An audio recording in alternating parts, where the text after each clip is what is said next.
How will the Falcons' latest addition in CJ Henderson shake up their cornerback competition?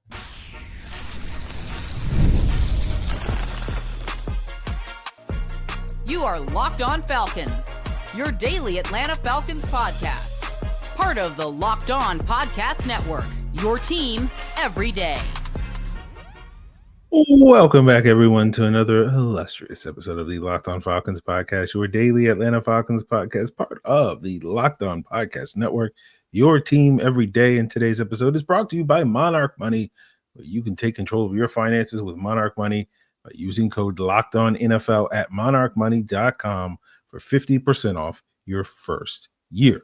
So if you do not know me, I'm your very humble host, Aaron Freeman, aka the Jolly Green Giant, aka Sirius Black, aka Mr. AKA, and I've been covering the Atlanta Falcons for almost 2 decades, formerly at falcfans.com, RIP, still going strong on this illustrious podcast. And I thank each and every one of you that goes strong with me as everydayers. That means you make this humble podcast your first listen each and every day. And all you have to do to become an everydayer is subscribe or follow for free on YouTube or wherever you listen to podcasts. So today I am joined once again by Jarvis Davis of Locked On Sports Atlanta. He heard the slander and he had to come back and get some restitution, as they say. But we will be picking his brain on what he wants to see from various players and position groups in this second preseason game against the Tennessee Titans. Will we get to see Kirk Cousins? What will we see from these rookies? You know, is this second string offensive line going to step up after a very lackluster preseason performance last week against the Detroit Lions? But first, we'll start with the latest addition to the Atlanta Falcons, because on Sunday on this podcast, I complained about the Falcons offensive line depth, which we'll talk about later in today's episode, maybe complain about it a little bit more. And they wound up signing a backup offensive lineman. And we also talked about the concerns about the Falcons cornerback depth. And at that time, it was less of a pressing concern to me than the offensive line. But the Falcons addressed that on Thursday, signing free agent cornerback CJ Henderson, who they did work out 2 weeks prior to signing him. And so, Jarvis, I'm just curious, what was your initial reaction when you saw the CJ Henderson signing happen on Thursday morning? I think this is a sign that the Falcons want some depth, some veteran depth, and on the back end of this defense. Because here's the thing, man, when you look at Mike Hughes and AJ Terrell, you start thumbing through the guys behind them. It's a lot of unproven guys that haven't really done much in the league. Obviously you got a guy like Kobe Bryant, who everyone was a big fan of when they signed him as an undrafted free agent. You got Lamar Jackson, who was an undrafted free agent in 2020, and he got the size. He looks the part, of what Jeff Ulbrich wants in the corner. But it's not necessarily the game experience, the having good tape out there, since you've been in the league, is not necessarily there. So when you think about it from that aspect, now a lot of people can say, well, CJ Henderson hadn't been all that great, but guess what? He's a first round talent. that matters in these particular conversations. So when you think about it from that aspect, and kind of go take it back to when when AJ Terrell and CJ Henderson were coming out, and Jeff Okudah as well. It's funny how all three of those guys have played for the Falcons now. So, my theory as to how those guys were ranked, it was Jeff Okudah 1, CJ Henderson, and AJ Terrell, all of them on the team, So when you have that connection between he and Raheem Morris, who was on that staff back then, like you just kind of think about it, and Jeff Ulbrich as well. When you think about it from that aspect, you just like, okay, this makes sense. It's a veteran move. It's a veteran signing. He's not coming here to take a CB1, CB2 nickel spot, but he is in there just in case something happens to one of those guys. And just from a depth standpoint, like you got to have that, especially when these teams are running 11 personnel out there every single play, seems like. Yeah, and Clark Phillips being down with a rib injury. Rib, yeah. He has a Yeah, rib. Yes. Kobe Confirm Bryant that. being down with a hamstring injury, and we'll see if we get some positive updates on their recoveries next week. But they're not going to play this week, and it doesn't sound like they're on track to play next week. So it does feel like preseason games. Last time I checked.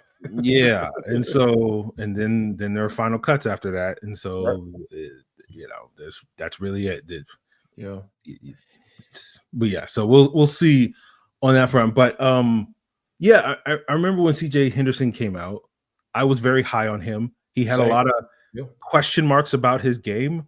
For me, I was like, well, the whole point of drafting these cornerbacks high is like you want a lockdown man coverage corner, and that's what he was at Florida. And all the other stuff, well, you can figure out the tackling and the awareness and the zone instincts and all that other stuff. You can coach that stuff up. Yeah, you can teach that, but you can't teach a guy's ability to lock down the number one wide receiver. That's just God-given ability. Right. And unfortunately for CJ Henderson, at least for my eye, watching him for the last couple of years in Carolina, that elite man coverage ability never quite manifested. And then you couple that with the other things not quite being there, that's led him to not necessarily living up to the top 10 billing that he had coming out. And that's why he's here in Atlanta to be CB4, CB5, maybe. We'll see on that front. But, I know Jarvis on the Falcon Squad party. Falcon Squad party. That's not the one. I'm still working on the okay, man. RIP to the football party, man. We gotta eulogize that thing in order for it to transition. It's okay. Yeah. On the Falcons Squad, right? On Thursday, we talked about, could this be a challenge for Clark Phillips? But I know you've been high on Natron Brooks and what he has done in practice recently. And, I've joked on the podcast, but in seriousness, like Natron Brooks, the last 2 summers has been a preseason superstar. And it's like, this is an opportunity now, particularly with guys like Kobe Bryant and Clark Phillips now out of the lineup. This is in the likelihood that I don't think the Falcons are going to throw CJ Henderson out there on tomorrow night, basically without practicing a single, less than 24 hours. That's how you get hurt. Yeah. Josh Dobbs and Baker Mayfield can do it, but I don't know if that's fair to ask CJ Henderson to do that. But this is a golden opportunity, I would say. Basically, what I'm saying for Natron Brooks to kind of say like, "Oh yeah, you just wasted a bunch of money signing CJ Henderson. I got this, right?" Yeah, I mean, to be honest with you, like, here's the thing, man. You talk about, the preseason superstar. I know you was being semi-petty when you were saying that, but when you think about it, that's consistency.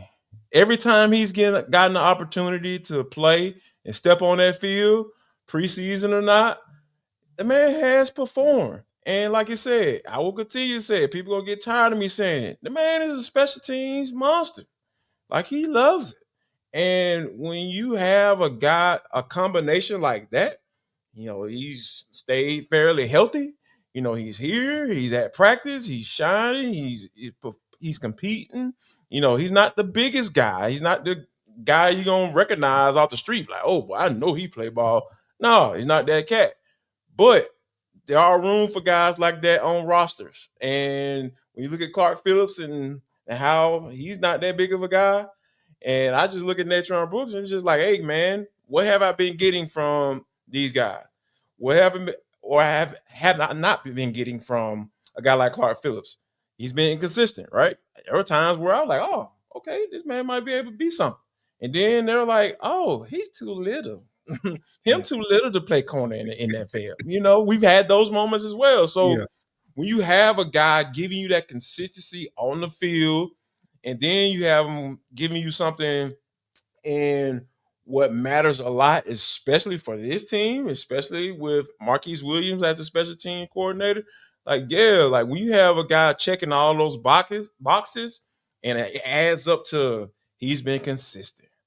And that's what coaches love. So, I think that Clark, man, he picked the wrong time to be hurt. I know he didn't have a choice in the matter. It happens. Stuff happens. But when you have been inconsistent as a player and you pick the wrong time to get hurt, man, a lot of times you lose your job.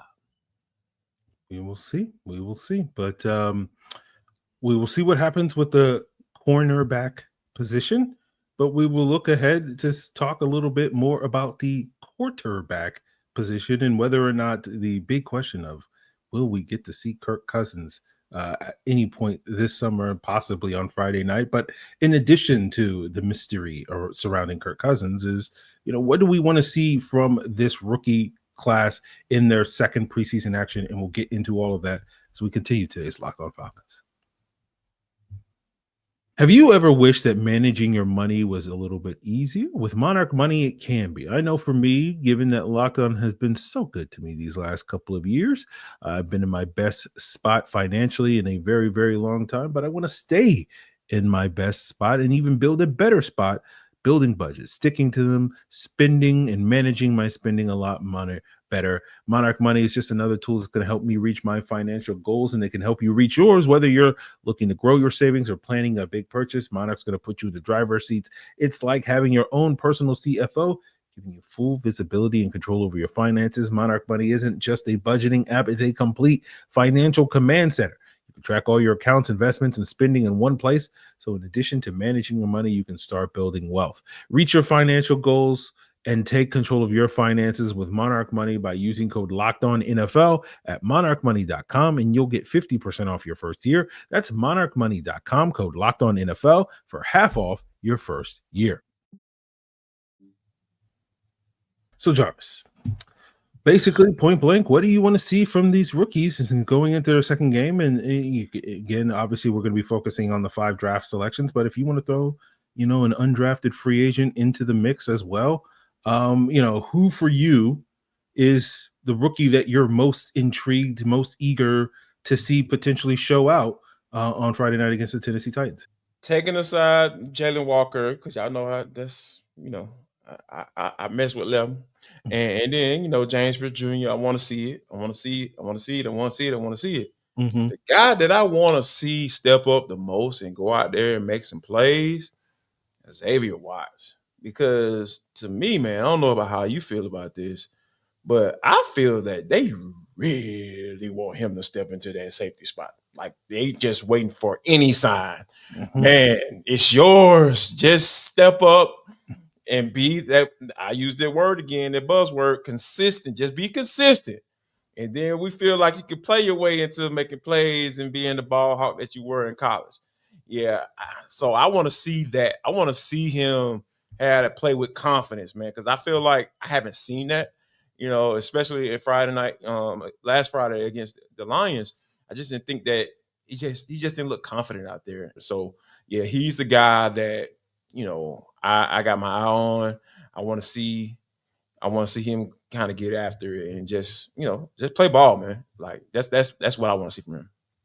Yeah, I kind of feel that way about both him and Billy Bowman, where it's just like I just need one splash play, and then like, okay, sorry, job is working. We're good. Yeah. It's just like one PBU, one TFL, one pass, whatever, just like I just need one, and that's all, because that bar for what you needed to clear. No offense to D. Alford, no offense to Jordan Fuller and those guys, but like, I don't think the Falcons are setting that bar, that standard, super, super high. And again, that's not to diminish any of those players, but it's just one of those things where it's just like, we're just looking for any reason to be optimistic and hopeful that we're going to get better play. We plug that rookie in and then watch him develop over the course of the season. And hopefully, we'll see him blossom into that role. And hopefully if the Falcons are playing meaningful games late in the season with, several months under their belt, we'll start to see those guys, gain that sort of consistency that we may not necessarily see immediately out the gates. And so that's kind of how I feel. Both of those guys. For you, man. Yeah. I ain't mean to cut you off, but I think I got a nickname for Billy Bowman. What's that? B.A. Billy Bow. Okay. BA stands for, okay, bad arse. Okay. Billy Bow. All right. Jarvis, we're of a certain age, and I was wondering if this was like an A-team reference or something like that, you know? Oh, wrestling, man. Okay. You remember B.A. Billy Gunn? Yeah, no, okay. I got you. Again, you know. I mean, you know, I show my age. Hey, you know it's fine. We'll workshop it. We'll let the listeners decide how they feel about it. Again, obviously, Drop it in the comments. It didn't blow me away when I first heard it, so I feel like we can still workshop this. But again, the listeners may love it, and if they love it, then we'll go with it. Okay, B.A. Billy Bo. Let's go, man. You know all right, there you go. There we go. So from one BA to another. The segue's not going to work. I was trying to segue to Kirk Cousins, and I was just like, how can I? Kirk was, few games. He's 63, bro. He was a BA during the 63. You know what I'm saying? Yeah, great clips and Cole's cash. Those are things that BAs are into, right? So right. We love Kirk Cousins. Man, say he got a haircut at great clips, bro. Appreciate Kirk. You are a quarter of a billionaire, like, you know what I'm saying? And you get your haircut at great clips, bro. Yeah. We love it. You gotta love it. Yeah. Like, he's so authentic. Like, there's nothing fake about Kirk. It's Kirk Cousins. Is Kirk Cousins. He's the real deal, Jack. Yeah. So, speaking of Kirk Cousins, will we get to see Kirk Cousins play on Friday night? Jarvis, you were on this podcast on Tuesday, I believe, expressing your skepticism. I shared that skepticism. I'm curious if now we're 24 hours later, have you moved a little bit? Are you still as skeptical as you were? And if we are playing the game of hypothetically, if Kirk Cousins is going to play, what are some of the things that you're looking to see from Kirk Cousins in the 5 snaps that he will probably wind up only playing on Friday night if he does play? I mean, I want to see him get rid of the rock like he can do, like work the offense, find guys like Seals and Nick Nash and all those. Get those guys going, man. Get that hype train going. It started off with Nick Nash. Everybody was like, woo. And then Seals came in and, Kirk talking about, I'd like to get him the rock and all that stuff. Like, then you start hearing that little hype train starting to crank up. But, all jokes aside, though, just be a vet, get rid of the rock, try to avoid injury as much as possible. And then what makes me, I was skeptical in the beginning just from him playing because, protect the investment. Somebody still might call, all that stuff. Yeah, I get it. That's where I was. I'm still there. Mm-hmm. But when Raheem Morris started talking about, you want to talk to Kirk, kind of see where he is. And I was like, y'all already know the answer to that. Kirk still want to prove he still got it. Mm-hmm. If I know anything about Kirk Cousins, he definitely wants to prove that he still can play some football and is a starting caliber quarterback in this league. So, I was skeptical, and I was skeptical about that Ra was going to put him out there as well. But when he said that, he might talk, he going to talk to Kirk, see what's up, I was like, okay. It look like we might see Kirk Cousins, but if he does get out there, I think he'll be fine. But you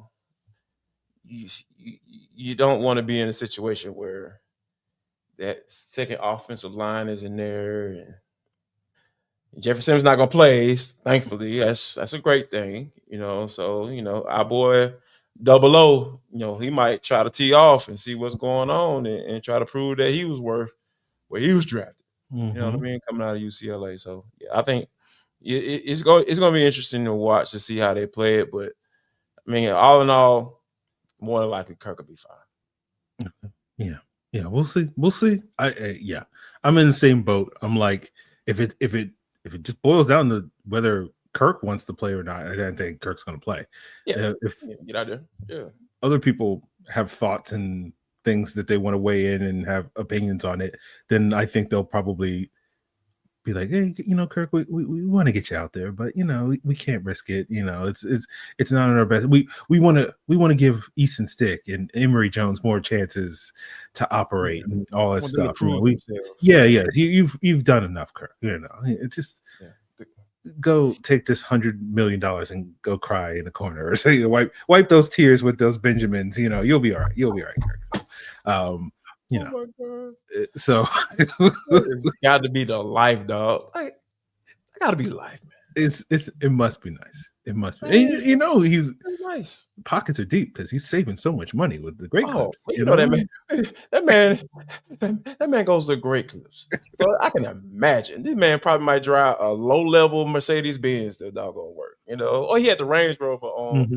That was a nice truck. What is the Range Rover? I don't know. Something like that. Yeah. Yeah, it was a Range Rover on the little, quarterback series. So, you know, he'll spend a little money. You know, he Yeah. spend a little change, but definitely not on haircuts. Yeah. Yeah. You know, he's got the body people, you know, the massage people and all the rehab stuff, you know. All that, He'll, yeah. he'll spend the money on that, but you know, Yeah. gotta get you a $15 haircut. You know what I'm saying? Like, I wish I could pay $15 for yeah, it. that's why I'm doing me because I'm just You like, I got don't the want to pay zero. nothing. Yeah. Yeah. I got a $20 clippers and ain't paid for a haircut since. So, you know. Man, bro, it's hard out here, dog. Like being down here, you know, in Atlanta, man, it's Yeah. everything is so expensive. Like it's $50 for a haircut. Yes, I know. 50. It's tough. Yeah.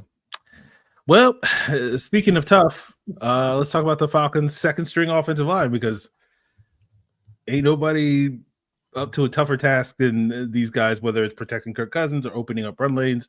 And we'll talk about what's at stake for this unit after a very disappointing preseason opener against the Lions as we head into this second matchup against the Tennessee Titans as we wrap up today's Locked On Falcons. This episode is presented by Yahoo Fantasy. NFL kickoff is almost here, and that means fantasy football season is back in full swing. And this year, Yahoo Fantasy is turning things up. Fantasy football experience like never before. This year, I'm playing on Yahoo Fantasy, and you should too. Whether you're a first timer or a veteran making your millionth league, I've been a Yahoo Fantasy user for many, many years. And the updates that they're rolling out this month are, pun intended, fantastic. To celebrate 28 years of fantasy football greatness, Yahoo Fantasy is 28 big new features over 28 days throughout August. To kick it all off, they just dropped the Yahoo Fantasy Guillotine Leagues, a killer new way to play fantasy football in Yahoo, where the lowest scoring team gets eliminated each week until there's just one team left standing. With the season around the corner, now's the time to start your league and give this new mode a try. And if you're more into the classics, you can still play a head-to-head private league or join a public league. So stay tuned for more killer announcements and start playing Yahoo Fantasy Football at yahoofantasy.com/lockedonnfl. So Jarvis, you, me, everybody critical of the second string offensive line's performance against the Detroit Lions last Friday. I imagine Dwayne Ledford, was out here saying like Hulk Hogan would not appreciate this type of performance, my guys. Knowing that Dwayne Ledford's a wrestling fan. That's big wrestling fan. Yeah, obscure appreciate the nickname if y'all don't. Yeah, obscure references for some of you guys. I know we're off the rails here on today's episode, but I'm sure Dwayne Ledford certainly was getting after these guys in a practice the following week to get these guys to play much better in the second matchup against the Titans. I'm curious, what are your expectations? What are you wanting to see from this unit on Friday? 4 yards a pop. That would be great. Like being able to run the football. I talked about this on the Falcons squad show. Yeah, there we go. RIP Atlanta football party. 4 yards a pop, man. Like that should be the goal. I know people are like, oh, this is second string offensive line. No, like these guys need to get something done because guess what? If something happens and the numbers bear out, there's something's going to happen on the offensive line. Like, full starting 5 offensive lines don't normally make it through the season. If they do, they are going on a deep playoff run. Like, that's just how that works. So there you go. Like, this is one of those things where you have to prepare these guys for these instances because they're not going to you don't rotate offensive linemen. It just doesn't happen. I mean, unless you're the Falcons and you're trying to figure out a center position. They did do that. Yes, You I want to forgot be about anchored that. They did. on, you know what I'm saying? You want to do the guard situation and all that stuff too. You know, what's the guy that ended up getting cut in third? Who was a third round draft pick? Who was Hennessy, Mayfield? Jalen Mayfield. You know what I'm Oh, saying? Mayfield, Yeah. They had that. You know, all that. You know, so you know this is the only live action these cats are going to get. So you got to see what you have, and I think Zach Robinson should make a point to run the ball. Yeah, I mean, I can throw more numbers at folks when it comes to the offensive line play, but like to me in particular, the run blocking needs to be significantly better than what we saw because I go back 2 years ago when Caleb McGarry was missing time late that season and they replaced him with Storm Norton. And like you could say, okay, Storm Norton and Caleb McGarry, probably not that big a drop off in pass protection. Sure. But there was like a 60% reduction in the Falcons rushing production in the 3 games that Caleb McGarry was healthy for leading up to, I think that Jets game in week 13, 14, whenever that was, to the 3 games where Storm Norton was his replacement. Yeah. And Storm Norton is your best backup offensive lineman. Yeah. So imagine now we're going to another level. And so you imagine and we've talked about this with Caleb McGarry's recent extension, like your run game is kind of right now. We'll see where Bergeron and Newsel and Jake and all those guys are, but the strength of your run game is running to the right with Chris Lindstrom and Caleb McGarry. And if any of those guys miss time, your run game is, as we sit here right now, based off of what we know about this backup offense, it is gone. It's just, you're not going to be able to run the football anymore. And Kyle Hinton and Elijah Wilkinson. Yeah. So this is why it matters. Because like, if we can't sit here and be like, okay, we'll be okay. You know, again, you expect a drop off from the starter to the backup in terms of pass protection, but you know, this run scheme is, it's one of those things where it's just like, it could be a really big problem if you don't have at least a competent backup that you can trust for this offensive line, more beyond. And think about it from this aspect too. You have a backup center in there right now as we speak. That's your backup center.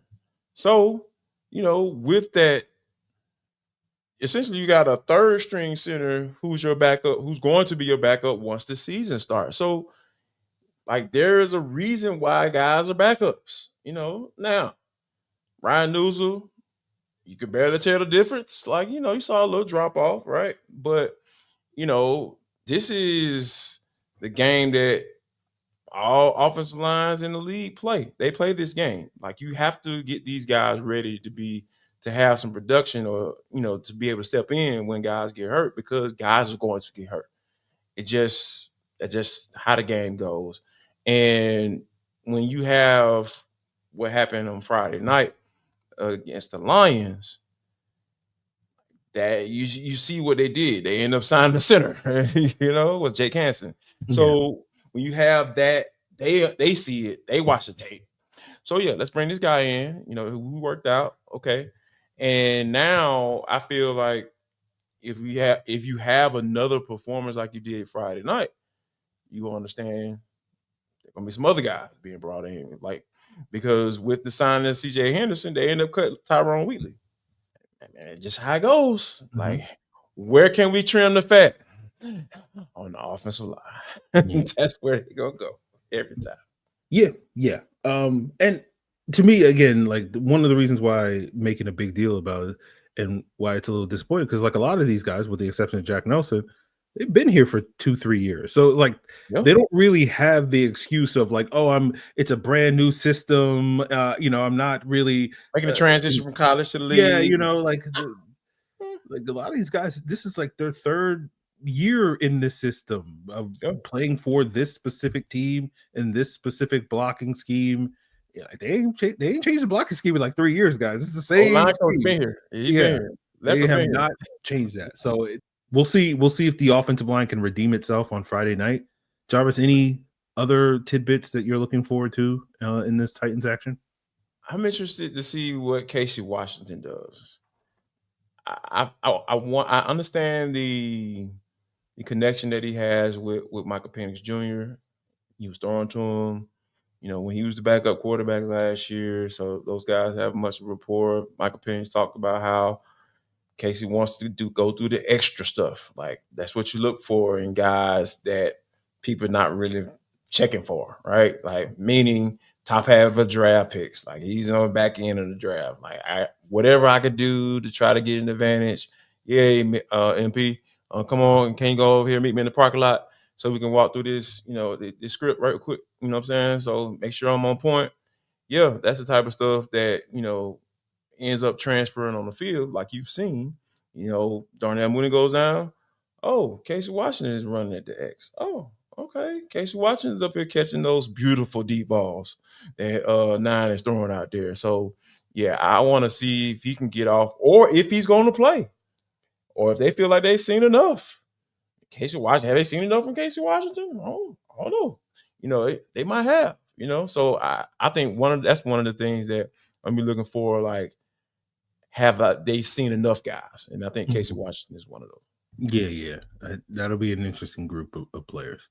So we will see what's what. Obviously, Jarvis, myself, Tanitra will be talking all about it Friday evening on the Falcons Squad Show. Hour-long post-game breakdown, followed, of course, by yours truly, flying solo and Locked On Falcons with that rapid reaction. So you're getting an hour and a half of post-game preseason content Friday night into Saturday morning.